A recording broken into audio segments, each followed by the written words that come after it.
Hello, welcome back to Something New Live, The Why. Today we're going to talk about Something New Labs with the great, wonderful Ali Fisher, and here she is. Hello, Allison Hi, Fisher. everybody. How are you? Good. How are you? I'm Good. so sorry. I missed your talk with Scott. I was on a call. How did it go? That's okay. It went awesome. Yeah. It was, why is that on there? Okay. So it was super, super, super fun. And we talked about something good and everything behind it, sort of the ripple effect and the ripple report and what that means, and then the Standing O books and how well they're doing and all the charities that their proceeds are going to. And I'm just very proud in my heart to be a part of the organization. I know. I feel the same. The new book is coming out soon. I know. So I know. exciting. It's so cool. And it's just, it's really like putting your money where your mouth is and, sort of showing up as you say you're going to. And a lot of organizations, especially now, pandemic wise, and everything with social unrest, everybody's, talking talking the talk, and it's very different than walking the walk. And I feel like Something New really does walk the walk when it comes to that stuff. And so I got to kind of talk about something good. But back to business. Something New Labs is the other part of our business besides the recruiting side. And there's acquisition, there's onboarding, and there's retention. And I would love to sort of dig into, and we have this offshoot show that's going to be weekly after Scott and me anyway. So I would love to sort of dig into acquisition, the acquisition lab. And there's no one that knows more about these labs than Ali Fisher. So I'm happy to be here with you to have this conversation, because I'm still learning too. Sort of what this all really is, and I'm getting really deep into it with you, and we're doing a lot of marketing stuff and things like that. So I just wanted to learn if we could teach people that might be interested in hearing about what Something New Labs really is. Yeah. So as you just said, we have three pillars, as we call them. The first one is the talent acquisition. The second is the onboarding, and the third is retention. And it all begins with the hiring process, right? So how do you recruit top talent? And we know this because this is why Scott started Something New in the first place. A lot of companies hire someone like us, or they try to do it internally, and they miss key steps. So, just because maybe how to put together a mediocre job description, right? That's not where it ends. You don't just post a random job description on LinkedIn or, Career Builder. Ali, not to I don't mean to interrupt you, but I have to say that like in this, when I hear job description, like it's so many companies that I've dealt with, especially, talking to them about their job descriptions, like they'll say like, oh, that's it's always been like that, or like that's the one we've always used, or that's been since 15 years ago. And it's like, do companies even update? I want you to keep going, but it just came in my head, like, do companies even update their job descriptions? They don't really. They don't even focus. I think some people do a good job. Like I think some companies do a really good job. They highlight the good things at their company. They share about their culture, what they're about, what they're looking for. It's not just sort of the tick marks of the job description, but you really get a sense of what you're walking into.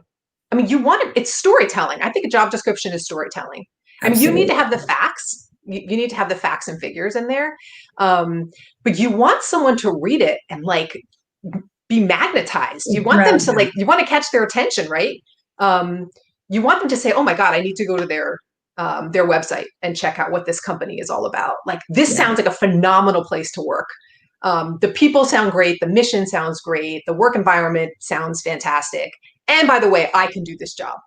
Like, I have these qualifications. And guess what? If I don't, I'm going to apply anyway because I have to work for this organization. Because I have to work for this company. I mean, it's just, I have to tell you, having been a candidate at times in my life, I can't say that that's something that I feel a lot of the time. Maybe 1% of the time where I'm like, oh, I need to learn more about this company. But it's really not something that is focused on. So that's a marketing piece. It's a marketing piece. I mean, you need to treat it as a marketing piece. It starts with Yeah, it starts with the job description, and then there's logistics. Where do you want to post it? How many candidates do you actually want to see?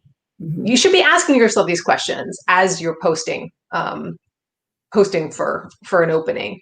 Um, you're going to get flooded potentially with candidates, but what's your goal? How long is it going to take? Who are you going to have involved in the process? Get those things in place before you post the job description. Like, get your shit together before you post it's it. very, very, very rare. Thank you, Mike. I think job descriptions are, Yeah. I don't, it's sort of our second nature a little bit to us now at this point, because it's what we do, I don't, but it's a learning. It's definitely a process and a learning. And I don't think enough companies. It is storytelling. It's a bit of storytelling too. It's a bit of marketing mixed together. It's not just check boxes, Yeah, no, it's not just my accent sucks. So all right, so we're starting with the job description, and then there's a lot of process around the job description. And great advice, thanks, Scott. Thanks, Scott. That's what we're here for. There's a lot of process when you're thinking about where, like you said, where you're posting and who you're looking for and how many candidates you want to see. It's kind of not like we made up this thing. We didn't really do anything. We made up willy-nilly, like willy-nilly. Because that damn Willy. You can't go willy-nilly on this. You you can, but you're not going to get the best talent. So tell me about sort of next steps and things. So like I said, you should be thinking about these things before you post the ad, the proverbial ad. Who's going to be involved in the process? You should be thinking about who's going to be doing the interviewing and get them ready before you post. You should also maybe want to ask them their opinion. I mean, getting a job description together is not like one person in a room. Their reporting manager should be involved. I've seen lots of companies where HR is the one that's writing the job description with no input. And I mean, that's nothing against HR. It's just that you should have the person that's actually managing the person or the person that's involved in the day-to-day have direct input in the job description. How many candidates do you want to see? How long is the process going to take? How many people are going to be involved? Are those people qualified? Are you going to pull in assessment tests? Do you want to have assessment tests of any sort? How are you going to provide feedback? How are you going to be communicating with the candidates throughout the process? You can't post a job, have all this flood of inbound leads ultimately coming through to you, and then you go dark. Right. I mean, candidates, I get it. Candidates don't see the wheels that are churning behind the scenes, and there's a lot that goes on. It's in many cases you're not being ghosted intentionally, but you need to be intentional and conscientious with the decisions that you're making and the perception that you're putting out into the world from the candidate's point of view. And that is ultimately what the talent acquisition arm is of our process. It's the candidate experience, so that you can attract the best talent. You can set the tone right. So ultimately, when those candidates turn into potential employees, that you're setting them off on the right foot for success, that they want to work for you. How crappy is it when you have an employee that's gone through 6, 8, 9 weeks of interviews with people that are not really qualified to do those interviews?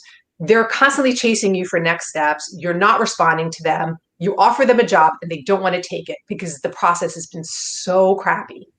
Yeah. You've just wasted how much in time and the cost of not having somebody in that seat, not having somebody doing that job too. I mean, exactly. And all the people that are there doing the work, all the other team members and the the that are picking up the slack, the morale is tanking as that position is open. Why do you, in your opinion, why do you think that more companies aren't understanding this or focused on this? It's just not at the top of their mind, or they're not realizing the long-term gain of putting the time into this, or? Yeah, I think it's different things for different people. In some cases, I think it's lack of education. Maybe they just have a person in the position that's not qualified. They think they're doing the right things, but it's just not comprehensive enough. They don't really have all the things in place. They think they have a great job description. They think they're providing feedback. They think they've had the correct communication with the internal teams, but there's just failures along the way. And that goes back to willy-nilly. You can't just You Right. can't Well, maybe just. Barbara is going to interview and then maybe Ned, and then Yeah. sometimes we have Frank involved. It's like, well, Yeah. and, Maybe and it'll be how, 3 or 4 months or 2 months. Who knows? yeah. Yeah. And you said a couple things like the candidate experience too, like in the, and the assessments. And I mean, you have to be on the same page. Like Yeah. when these people are interviewing, like, are you asking the same question? Like, how are you getting on the same page? How are Yes. is your staff getting on the same page? Yeah. So So that is one of the biggest things for us. And we've designed a scoring system that we share with our clients that work with us. Um, it's specific to job title, um, and it allows each person that is interviewing to be on the same page.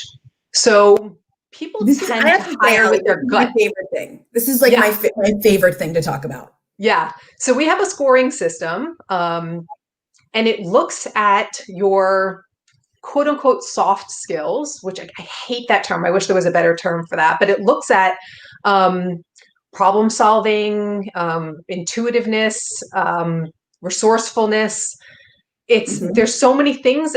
I don't know how the list is long. The list is long, but it It's doesn't weigh expensive. them all the same, right? So it Mhm. doesn't say that this one is going to be as important as this or as important as this, because for each role there might be different qualifications depending on the role you're looking to fill.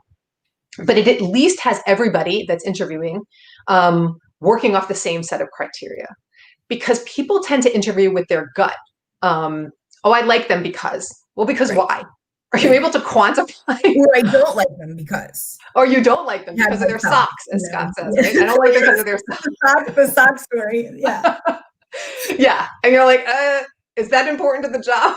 Or Right. you have someone that's weighing like their MBA or their education so heavily, when in effect, maybe that's not the most important thing that everybody should be looking at. But you have one person that's weighing that more heavily than everything else. And you've got the other people that are looking at completely different qualifications.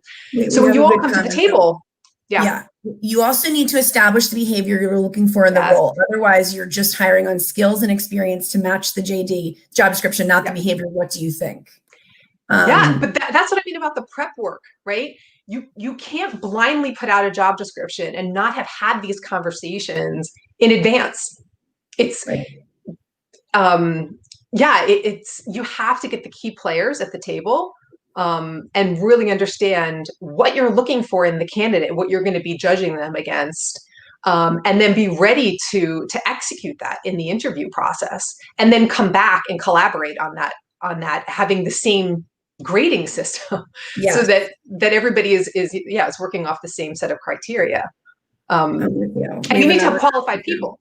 Wait, hold on. I'm in the Yeah. IT recruiting space. Getting an accurate job description to pass along to the candidate is typically a challenge. Meeting with the hiring manager directly allows us a better way to communicate to the candidate on the skills, responsibilities, and environment, thus creating a better match. I totally agree with that. I think that I think what's missed a lot of time is the team effort that goes into creating these and what the job really entails versus a good sounding job description. Yeah. Like what's the job versus What is it? this is going to sound good, like this is going to Yeah. appeal to people. I mean, Why do you want to hire somebody though off of false pretenses? I mean, you want to hire someone that's actually going to succeed, right? Not this like smoke and mirrors environment. You should be crafting a job description that clearly outlines what you're looking for, not just from a qualification standpoint or from an education or prior job history or prior industry, but the type of person they are, the type of values there are, what the type of company that you are, so that you're trying to find this right fit. And yes, it should be realistic. It should yeah. be realistic. You should put the So thought and effort into it up front. exactly, to create a job survey, get input from everyone involved. Oh, that's Yeah, a great idea. and it's a good idea. This is part of what we do. I mean, I don't know if people really understand when we say there's 3 pillars, there's modules within these pillars that this is our education process of companies and how to actually do these things, take action on these things, not just talk about them. Yeah, yeah. And I mean, there's 20 or so in each pillar. So, it shouldn't be an intimidation factor. It's just that Right. there's a lot of things. The people that are interviewing is one, the job description is another, the feedback cycle is another, the candidate experience is another. The scorecard. Yeah, the scoring system, the grading system that you are looking to use, the assessment tools that you're looking to use. And I've been a candidate as well, as many people probably watching, and I mean, people on LinkedIn, there's a lot of talk about the candidate experience. Mhm. And people are given glorified assessment tests for no reason. I mean, if you're going to But give an just to be assessment given test, them, just know to why. give them, right? Like, what are we assessing here? Yeah. Personality tests, I think, are great. I think they're a great way to really learn about someone's thought process. Um, I have taken assessment tests multiple times, and I mean, I sort of like them. I think it's a pretty good gauge of who you are. But if you don't know what you're looking for, like if you're giving someone a DISC assessment, for instance, and you don't Right. know where you want them And to you're like, stand on great, that you got DISC the gift. assessment, Right. Right. why are you giving it? Right. Like if you're saying if the person qualifies as any one of these on the assessment, I'm not hiring them. Unless you know that for certain. right. Why are you wasting their time? And why are you wasting your money on a disc when you don't know Yeah. how to read it or you Yeah. don't know exactly what you're looking for? Yeah, Right. exactly. So you can't give these things just to give them. I mean, look, you can do all of this. You can do all of these things sort of incorrectly or sort of half-ass it, but you're just not going to get the right, first of all, talent in the spot and in the Yep. role. You're not going to get the same production out of that person. You're not going to have the same team culture and company culture that you're looking for. Yep. So they all sort of connect. And that's what we're trying to educate people on, to let them know, what it is you can do to put the right steps in place to get the right talent in the positions. Yeah. Don't you want to beat the 18-month revolving door that's going on in the job market today? You can't stop people from quitting. You can't force people to quit. But don't you want to, you can create an environment that creates them to want to stay. So Yeah. People leave positions for all different types of reasons, but don't push them out of the door before they've even started. Right. Like, Give them why reason have them to have that want. taste? Yeah. Yeah. Yeah. From the beginning. I mean, I'm trying to think of the best candidate experience I've ever had. And there's really been, with what we offer as far as our education to companies, Mm-hmm. of what to do in order to get the best. I've never really had like an experience that's like really stellar, where they sort of kept you, where they kept you warm, kept you posted, let you know, where you go in and they have everything in order and they know what they're doing. I mean, it's usually pretty willy-nilly with who's interviewing you, as far as them not being on the same page. It's like whatever they feel like asking, or how are they assessing? You're right. Like, do they just like me because of my outfit, or do they like me because of my, what my great smile said? Yeah. Or do they like me because of what I've done and what I'm going to do with them? So it's sort of like, I can't really think of any experience where I've been blown away with candidate experience, where it's really got me like, I gotta get this job. I gotta work for this company because God, they have their shit together. Yeah. It's the compilation of the entire journey. There's no difference between the customer journey, the employee journey, and the candidate journey. We put a lot of emphasis on companies about customer experience, customer success. This was the space I was in for my entire career. The journey is the very first touch points through, actually, after the customer, for instance, leaves you, and then you win them back. Yeah. It never ends. It's a never-ending cycle. Ongoing cycle. Yep. You don't just get your employee in, train them for a couple weeks, send them to the wolves, leave them off on their own, never give them feedback, maybe give them, some KPIs to follow, but don't set them up for success. Never meet with them periodically. Do your proverbial annual performance evaluation where you've never met any time before that, but you're holding them to a set of guidelines that are unachievable. Like, this exists. And I think that so often I mean, Chick-fil-A, for instance, right? I mean, Chick-fil-A just had these phenomenal videos posted about their guy at the car giving like this great customer experience. Amazing experience. Yeah. Like, that's great, but that is not the norm. What you hear about at some maybe larger companies really doing it right with treating their employees well and having, a chief of people that do a phenomenal job with mentoring and ongoing mentoring. Yes. That, I would say, is the minority, not the majority. Absolutely. And we want to fix what is really a broken system. And I largely think, back to your question before, I largely think it's a lack of education or following what was antiquated systems in the past. You just post a job description, you hire them. Yeah. People expect more. Things changed a long time ago, and it's more amplified now with COVID. And it's been more amplified over the last couple of years, mostly because of this big push for the idea of quote unquote culture. We don't create culture. That's the big thing that we talk about. What we do will set you up to have a phenomenal culture. A good, phenomenal, amazing culture is, we hold on one second. We have a long comment. All right, ready? Yeah. Howard says, we don't buy a stellar teams, we make them, but how? Good recruitment choice based on behavior, not just skills and experience, good management and leadership, clear goals that are discussed and agreed, positive career assessment with development planning, coaching, and mentoring. A solid learning and development plan for each person with a gap. Did you read our program? What's going on over there? Exactly. Spot on. He's got a lot. Look, he says, Annie, let me know when you want to interview me.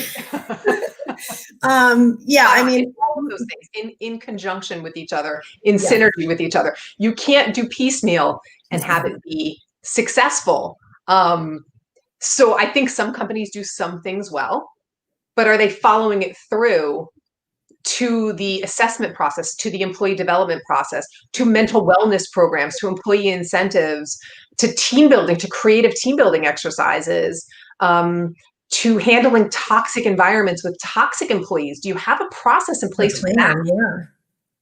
You can't have everything else in place and then allow toxicity in your environment to pollute the rest of your population. So we talk through all of this. It's not just the hiring and, what we talked about today. And hopefully, next week we can maybe get into the other, we can do maybe a pillar a week or something. And so we wrap this up. But it's everything in its entirety that makes for a phenomenal process and strategy. It's not piecemeal. So what does, just for the audience listening, what does a company do that's sitting there and saying, I hear you. We don't have this in place. These are things that are really interesting to me, and I want to go forward and do this. Like, what do people do? What do they? So our names are right here. Yes. Yeah. It starts with a conversation. I think that Scott might have said this last week when we had our live too. It just starts with a conversation. The very first thing we do is an audit, and we have a great survey that we give to potential clients or companies that are in our realm, to have them do sort of a self-assessment as to where they are. And those are things that we can walk you through. There are questions to be asked that everybody does self-awareness, right? We do it as humans. Companies need to do it as too. Companies are not exempt from self-awareness exercises. Right. So it starts with an audit. It starts with a conversation. Where are your pain points? Where are you failing? Where do you need help the most? Because even though we have these 3 pillars, and we have about 60 or so modules, and the program is to get you well-versed and well-trained in all of them, we meet you where you're at. So if you just hired a bunch of people, and let's say the talent acquisition piece, you don't do well, but you've already just hired, and now you're sort of moving on to onboarding. We will jump in at the onboarding phase and do an audit of your onboarding, and then go back and do talent acquisition with you. We're not going to force you to do talent acquisition and hold off on great employees that you've just hired that you need to retain and onboard. Sure. So we meet you where you're at. Tell me a little bit more about that audit. That's like super interesting. I want to hear the. Yeah, so we do an audit at each of the 3 pillars to ask you all the questions relative to the modules. What does your current process look like, to determine how much help you need, whether we're going to do a complete overhaul or whether we're going to just jump in and help you rebuild and do some auto correcting. Because you might be phenomenal in some of those things. I mean, who are we to say? We don't know until we get in there and have those deep discussions with you. And just like we do on the recruiting side, We're not yes men. And I think that's what makes us different. We are not here to just appease you. We wouldn't be doing anybody a service if we were yesing you to death. I mean, we're here to really make you dig better. Deeper. Yeah. And ask tough questions and help you, dive into your process so that you can ultimately turn out on the other end better than you were when you started. So we take a deep dive on each of those three. We take a look at your job descriptions. We go through your handbook. We go through the assessment tests. We make suggestions if that's where you stand. So it's taking a look at all your current documentation and your current process, and then deciding the best roadmap forward. And it can truly, I mean, wouldn't you agree, only make you better? I mean, this is not something that's it's logical. That's what we always say, right? It's logical. Yeah. So I think that the improvement is, and from the clients that we've worked with, I mean, we've heard that, we have another, hold on. Companies are going through a belt tightening period forced by the economic downturn. How can they do that and at the same time incorporate your philosophy into their business practices? Yeah. So I think our argument relative to this program is that you're spending the money anyway, right? So if you have turnover with your employees, I mean, I worked for a company that suffered really significantly because we were in the airline space. Mm-hmm. So you can't avoid your people because of profitability or loss of revenue or economic downturn.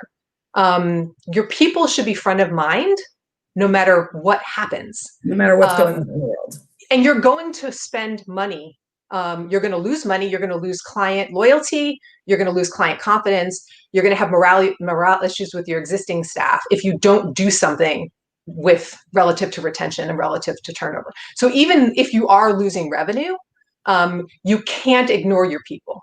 Mm-hmm. It's the worst thing to be sitting at a table with a CEO or a CFO and you've just lost business and they say to you, I don't care about the people. Yeah. I've got bigger issues to concern myself with because we just lost $1 million client or we lost a $5 million client. Because my response is you still have people sitting at the table. You still have people sitting in the desks that are managing your other business. And if you don't address them and you don't care about them and their morale, and you're not doing something to retain the existing place that you have, or to concern yourself. Like we have something where you should always be looking to hire new people constantly, even if you're not hiring. Mm-hmm. You should always be ready. So it should always be front of mind. Your people should always be front of mind, even if you're losing money.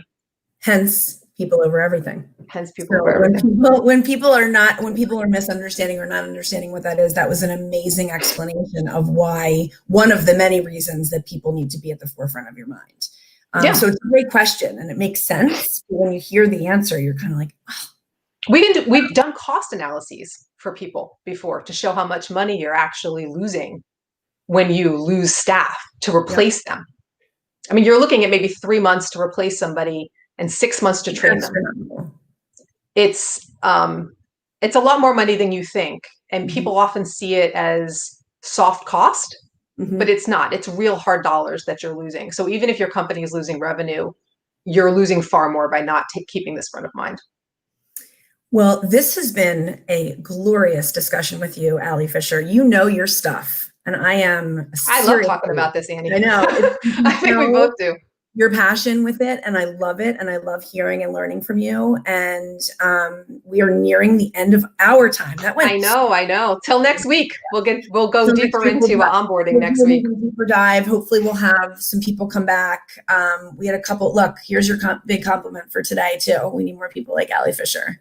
The double wave. Allie and I are big on the double wave. We're big hand. I know. We wave at everything.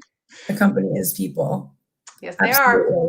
Employees should be considered as investments, not expenses. Yeah. I mean, people over profits. They're not mutually exclusive, everybody. They're not. Yeah. So thank you for doing this with me. I loved our conversation. Yeah, me too. Me too. Your awesome answers and your learning today. And we will see you next week. We'll continue from the show next week. Thanks for watching, everybody. We'll see you next week. People over everything. People over everything.